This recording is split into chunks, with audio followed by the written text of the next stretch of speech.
एक दोस्त अपने दोस्त के जनाजे को देखकर मुस्कराया।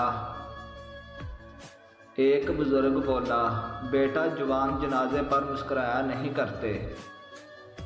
लड़के ने आंखें साफ की और बोला, क्या बताऊं बाबा, दिल तो खून के आंसू रो रहा है, लेकिन दोस्त से वादा किया था जब भी मिलेंगे मुस्कुराते हुए मिलेंगे, और इसने भी कहा था जब भी मैं मर जाऊं मुस्कुराते हुए आना, क्योंकि वक्त तुम्हारे आंसू पूंझने के लिए मेरे हाथ नहीं होंगे, क्योंकि इस वक्त तुम्हारे आंसू पूंझने के लिए मेरे हाथ नहीं होंगे।